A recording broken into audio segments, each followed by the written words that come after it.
తెలంగాణ తొలి ముఖ్యమంత్రి బీఆర్ఎస్ అధినేత కేసీఆర్ మాజీ ఎమ్మెల్యే పెద్ది సుదర్శన్ రెడ్డి ఆరోగ్య పరిస్థితిని యశోద ఆసుపత్రికి వెళ్లి తెలుసుకున్నారు.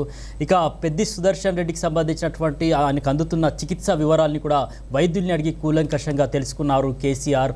ఆ తర్వాత పెద్ది కుటుంబ సభ్యులకు కేసీఆర్ పరామర్శించి మనోధైర్యాన్ని కూడా అందించారు.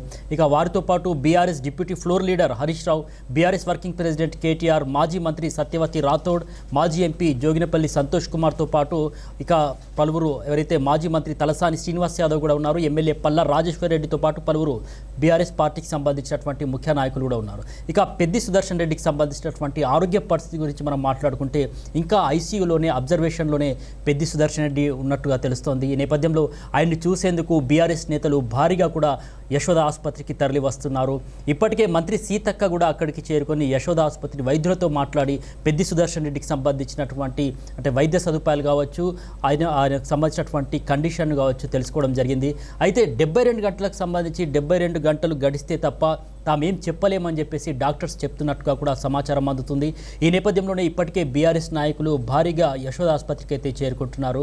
ఇక ఎవరైతే మాజీ ఎమ్మెల్యే పెద్ది సుదర్శన్ రెడ్డి ఇప్పటికంటే తీవ్ర అస్వస్థతకు గురయ్యారు.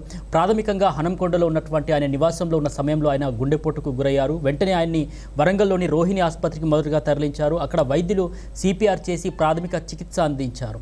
ఆ వైద్య పరీక్షల్లో గుండె పనితీరు నియంత్రణలోకి వచ్చినప్పటికీ కూడా ఊపిరితిత్తుల్లో కొంత ఇన్ఫెక్షన్ ఉన్నట్లుగా డాక్టర్స్ చెప్పినట్టుగా తెలుస్తుంది. ఈ నేపథ్యంలో మెరుగైనటువంటి వైద్యం కోసం ఆయన్ని వరంగల్ నుంచి గ్రీన్ ఛానల్ ద్వారా ప్రత్యేక అంబులెన్స్లో సికింద్రాబాద్లో ఉన్నటువంటి యశోద ఆసుపత్రికి తరలించారు. అక్కడే వైద్యం అందిస్తున్నారు.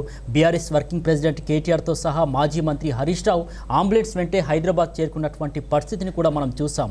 ఇక ప్రస్తుతమైన ఆరోగ్య పరిస్థితికి సంబంధించి ఇంకా డీటెయిల్స్ అయితే వైద్యుల నుంచి రావాల్సి ఉంది. 72 గంటల్లో ఒక క్లారిటీ అయితే వచ్చేటటువంటి అవకాశం ఉంది. సో అంటే డేంజర్ జోన్ నుంచి బయటపడ్డప్పటికి కూడా ఆయనకు సంబంధించినటువంటి సిచ్యుయేషన్ మాత్రం కొంత క్రిటికల్గానే ఉన్నట్టుగా తెలుస్తోంది.